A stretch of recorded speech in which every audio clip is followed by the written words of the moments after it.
Les enfants des porteurs d'un Mars en Lion sont directement concernés par cette position astrale. Connaissant déjà, comme vous êtes studieux, la symbolique de Mars et tout ce que ça représente comme principe associé au lion, vous vous doutez bien que tout aspect dissonant et maléfique que va recevoir ce Mars en Lion va impacter directement leurs enfants de manière triste. Donc si c'est un aspect de Neptune, ça va peut-être être l'éloignement ou la perte d'un enfant tout simplement. Jupiter, ça va faire en sorte que suite à un procès, par exemple, on perde les droits de ses enfants. Ou alors tout simplement, plus généralement, des accidents de la vie que vont subir ces enfants. Je commence comme ça car vous me connaissez déjà, j'aime toujours commencer par la symbolique et il faut bien prendre en compte que ça se traduit littéralement dans beaucoup de cas. Pour venir à des choses peut-être un peu plus joyeuses, Mars en Lion chez une femme fait en sorte que c'est une femme qui va avoir une passion brûlante. Donc, selon la maison où se trouve ce Mars, si c'est dans la 5e maison, ça va être une passion brûlante pour ses amants, pour des amours qui va se donner corps et âme. Prenez-le dans tous les sens du terme lorsqu'elle va avoir un amoureux et un amant. Aussi, elle va tomber amoureuse de manière soudaine. C'est quelque chose qui va avoir tendance à la surprendre, même si c'est une Capricorne ou encore une Scorpion. Et aussi d'ailleurs, pour continuer dans cette même lignée, quand une femme a un enfant avec Mars en Lion, elle a tendance à avoir des enfants mâles, des mâles dominants, non, des mâles tout simplement, et aussi des hommes d'ailleurs, plutôt que des filles. Et d'ailleurs, les enfants suivent soit directement le mariage ou soit le précèdent, car voilà, on est assez actif pour la création, si vous voyez ce que je veux dire. Mais plus généralement, Mars en Lion, ça fait en sorte que les actes de la personne vont être dirigés vers une création. Vous savez que le lion, c'est le signe d'une certaine forme de créativité, et donc une créativité artistique en général. Ça peut être le théâtre, ça peut être le cinéma, pas forcément des choses qu'on va toucher, qu'on va garder, mais des choses qui vont marquer l'esprit, qui vont influencer, qui vont toucher le cœur, tout simplement. Et donc, c'est pour ça que les lions brillent dans le cinéma, ils brillent dans le théâtre. Vous savez à quel point ce domaine a un impact sur la psyché humaine. Ce sont des domaines où les lions brillent le plus, en fait, car c'est là où ils sont le plus à même d'être en lumière, mais surtout de croître. Vous savez, le principe lion, c'est solaire, c'est donc la croissance. Là où le taureau, c'est la construction. Mercure, c'est la multiplication. Et la division, ça dépend de son signe. Vénus, Vénus, c'est la fertilité, la fécondité. La lune, c'est le changement, etc. Et donc, le lion, il va être amené à avoir des domaines. Quand il va s'intéresser à un domaine, il va toujours croître plus naturellement. On pourrait aussi dire que les actes de Mars en lion sont reconnus, vu que c'est la lumière, la gloire, dans le signe de la gloire du lion. Et donc, si c'est dans un domaine militaire, la personne va facilement devenir chef, va euh, monter en grade, je pense que ça se dit comme ça, plus facilement que n'importe qui d'autre, même si parfois peut-être qu'elle ne le mérite pas, tout dépend de l'ensemble du thème, mais on va plutôt gravir les échelons assez facilement, là où un Capricorne, il va souvent rester en retrait, voire va être difficilement reconnu à moins de faire un coup d'état, par exemple. Et c'est bien évidemment soutenu par le fait que le Soleil et Jupiter suivent le thème, sinon ça va être une vie, une croissance plutôt on peut dire moyenne, banale, sans éclat particulier, ce qui concerne la majorité des humains.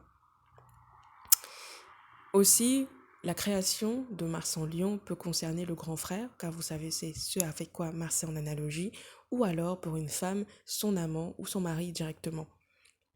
Donc on peut bénéficier de la gloire des actes d'une autre personne que soi-même. Car vous savez que quand vous connaissez bien la symbolique de chacun des astres et qui ça représente dans votre vie et dans votre entourage, parfois vous imaginez bien qu'il y a des choses qui ne vous concernent pas vous, mais concernent vos proches. Ça a un impact sur vous si ça se retrouve dans votre thème, mais ça concerne d'autres. Et c'est pareil ici pour Mars, même quand c'est Mercure, la Lune, parfois c'est votre grande sœur ou votre mère, ou pareil Vénus, et ça ne parle pas directement de vous, même si ça va avoir un impact. Et donc ici, ça peut être le cas, il faut aussi regarder, considérer dans quel signe est la 5e maison, celle avec quoi le lion est naturellement en analogie, et le soleil d'ailleurs. car c'est la maison à laquelle correspond le lion dans l'ordre des signes. Mais le lion étant le signe des honneurs, on va vraiment être reconnu dans ces domaines et la plupart du temps, dans les nativités générales, je pense que les porteurs de Mars en lion s'intéressent plutôt au sport, à l'amusement et à l'amour, à leurs histoires de cœur plus qu'autre chose et aussi au jeu.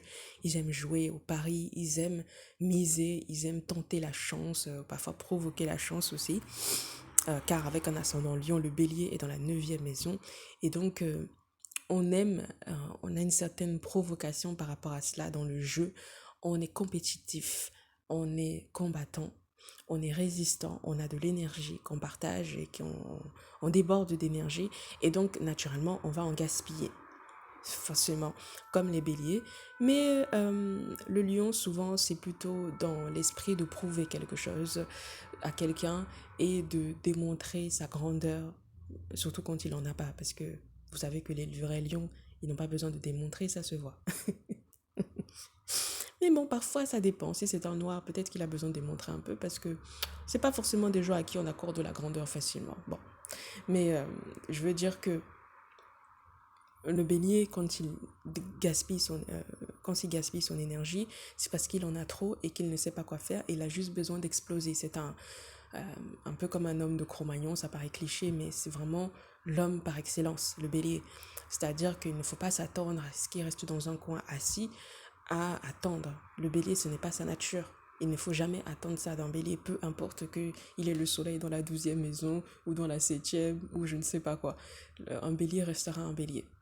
Mais le lion, lui, quand il bouge, vous savez que les lions ne sont les partisans du moindre effort, et ce n'est pas pour leur casser du sucre au le dos, c'est parce qu'ils ont l'intelligence de savoir quand est-ce qu'il faut se lever et quand est-ce qu'il faut rester assis, quoi. Contrairement à Mars en taureau qui va être plutôt feignant, et il va vraiment le faire que quand ça provoque ses appétits, etc. Le lion, que ça provoque ses appétits ou pas, s'il sent que ça ne va pas la mener à, à avoir du succès ou il ne peut pas gagner, il reste assis, en fait. Et il attend que les autres fassent pour lui. Il se lève que quand il est vraiment nécessaire de se lever. Donc, est-ce que c'est vraiment de la fainéantise? Vous me direz. Pour aussi résumer, je pense que quand Mars en Lion touche le caractère, ce sont des personnes qui sont naturellement enthousiastes, qui ont le goût de l'indépendance et qui aiment se réaliser personnellement. Donc on va plutôt être, encore une fois, motivés par les domaines qui vont nous emmener de la grandeur, de la gloire, du progrès, mais pas au sens verso, mais nous faire évoluer, nous faire croître et avoir de plus en plus d'impact et de pouvoir. Pas parce qu'on est avide de pouvoir, mais parce que c'est la nature du lion de grandir, de, de, de croître, en fait, tout simplement. Et donc, chacun suit sa nature. C'est pour ça que c'est compliqué d'attendre des lions qu'ils soient humbles, qu'ils restent à leur place, parce que ce n'est pas naturel. Encore une fois, lorsque ce Mars en Lion est mal aspecté, ça peut donner des palpitations de cœur, ça peut faire en sorte que le père subisse une mort subite, par exemple, ou alors tout simplement des brûlures car excès de passion. Donc pour les hommes, brûlures au niveau voilà, de leur troisième cerveau. Et pour les femmes, bon, brûlure quoi. Vous savez, surtout quand ça concerne la sexualité plus directement. Qu'est-ce que je pourrais vous rajouter par rapport à Mars en Lion? Voilà, on réussit dans les activités de sport, de combat et de compétition en fait. Et il faut faire attention aux jeux, il faut faire attention aux paris sportifs de nos jours. Je pense que c'est ça qui est le plus populaire chez les fans de sport. Pour ceux qui sont pas pratiquants, pardon. On peut vraiment beaucoup gaspiller d'énergie et gaspiller d'argent dans ce domaine-là, surtout si Mars concerne la deuxième maison, les gains, ou alors la huitième. Ou alors il est affligé par la huitième, là ça peut être encore plus dur. Mais voici ce que j'avais à vous dire pour Mars en Lion pour aujourd'hui. Et d'ailleurs, n'hésitez pas à vous abonner. Si vous avez aimé cette vidéo sur Astro by Gis, à la partager, car c'est ça qui permet qui va nous permettre de rester le plus longtemps, ou alors à faire un don qui fait exactement la même chose et qui me fera plaisir. À très vite sur Astro by Jess. Ah oui, il faut que je parle un peu des célébrités. Je vais regarder vite fait et puis je vous dis s'il y a des gens intéressants. Je vous ai trouvé quelques exemples de Mars en Lion. On va commencer par Beyoncé serait donc plutôt ascendant Scorpion quand on le fait à la main, car l'ordinateur d'Astrothème oriente plutôt son ascendant à 20 degrés Balance, mais vous voyez de toute façon que le Scorpion est largement intercepté dans sa première maison, ce qui veut dire que d'une manière ou d'une autre, elle est aussi ascendant Scorpion. Et donc Mars est maître de son ascendant et il ne reçoit que peu d'aspects si ce n'est un sextile de Mercure. Donc ça veut dire qu'il n'est pas altéré dans sa nature. Elle a un soleil en Vierge et Neptune en Sagittaire. Bon, soleil pérégrin, Neptune exalté. Et c'est l'astre le plus haut de ton thème de toute façon, donc Beyoncé est bel et bien une martienne, comme on peut le dire. Mais malheureusement, curieusement, son Mars est à un degré de faiblesse. Donc je ne saurais pas trop comment l'interpréter. Mars est dans sa 10e maison du coup. Et il est maître de sa 6e et de sa 3e maison. Donc autant vous dire que Beyoncé a dû avoir des relations intimes avec des gens dans son industrie autres que Jay-Z. Ou un employé, ou plusieurs, j'en sais rien. Voilà, c'est tout ce que j'ai à vous dire. Je ne vais pas m'étaler pour Beyoncé aujourd'hui, mais gardez en tête que son Mars est à un degré de faiblesse, de changement d'opinion et des nervosités excessives. Donc ça, c'est une affaire à suivre.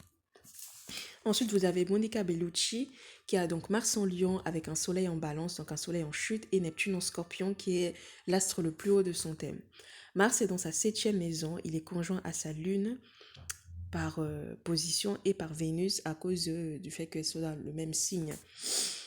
Et Mars est donc maître de la 3e et de la 10e maison. Je ne saurais pas trop quoi conclure par rapport à cela, si ce n'est que...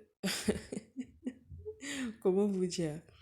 Je vous laisse faire les conclusions dans les commentaires. Dites-moi ce que vous pensez de cette disposition, ceux qui connaissent la vie intime de Monica Bellucci. Vous avez Donald Trump, ascendant Vierge, et donc pas Lion. Il faut vraiment le rappeler, il n'est pas du tout ascendant Lion.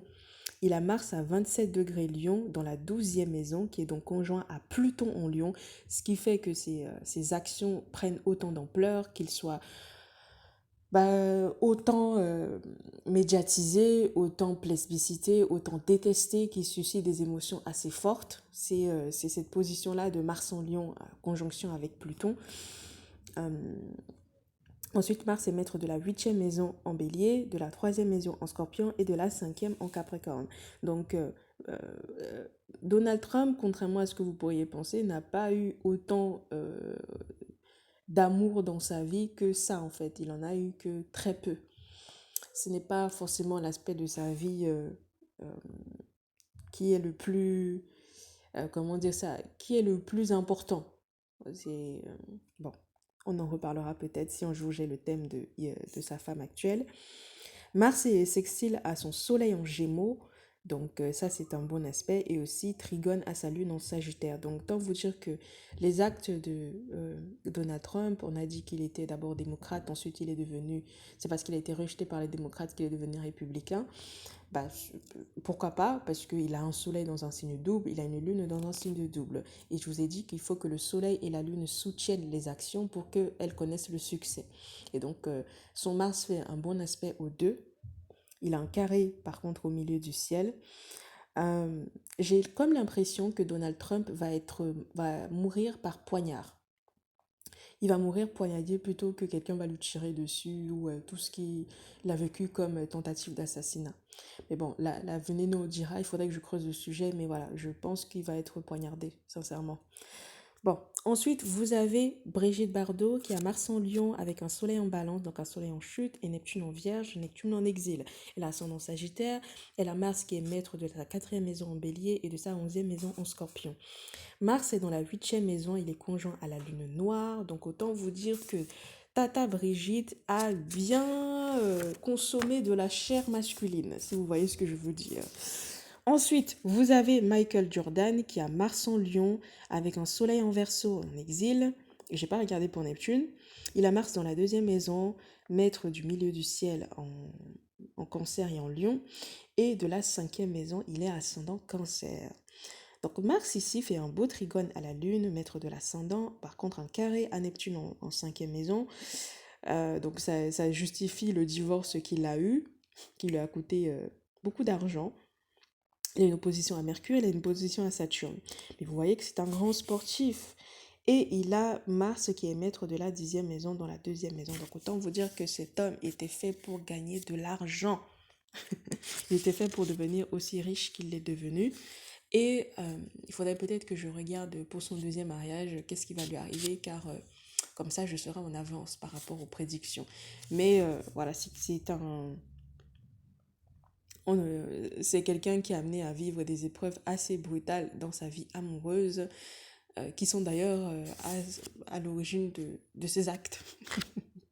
On peut dire ça. Serena Williams, Mars en Lion, Soleil en Balance. Ouf, il n'y a que des soleils en Balance, décidément.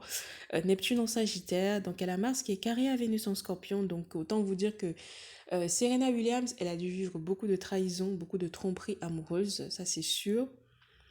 Elle a Mars dans la maître de la 7e maison et de la 12e maison, même ascendant. Elle a Mars trigone à Neptune, donc Mars dans la 5e maison et trigone à Neptune en 8e. Alors c'est un trigone, effectivement, mais comme je vous ai dit, Neptune n'est ni bénéfique ni maléfique, il est plutôt décevant en général et les effets de Neptune ne sont jamais aussi positifs que les gens veulent bien vous faire croire sur Internet.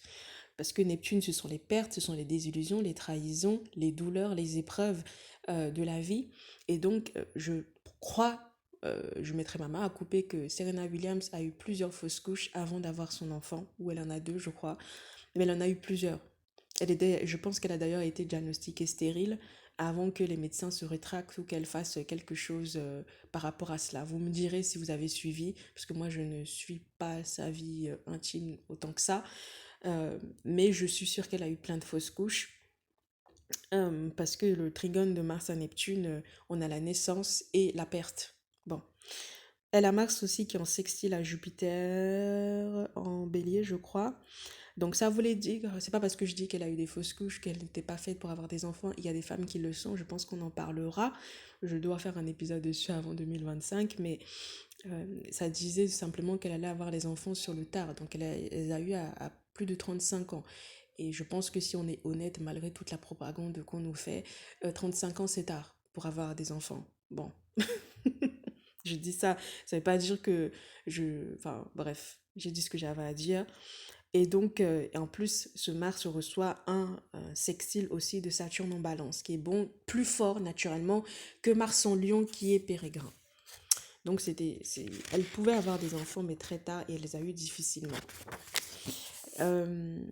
Et c'est tout ce que j'avais à vous dire pour aujourd'hui sur le Mars en Lion. Merci de m'avoir écouté sur Astro by Gis. Et puis, on se retrouve plus tard. Bye bye.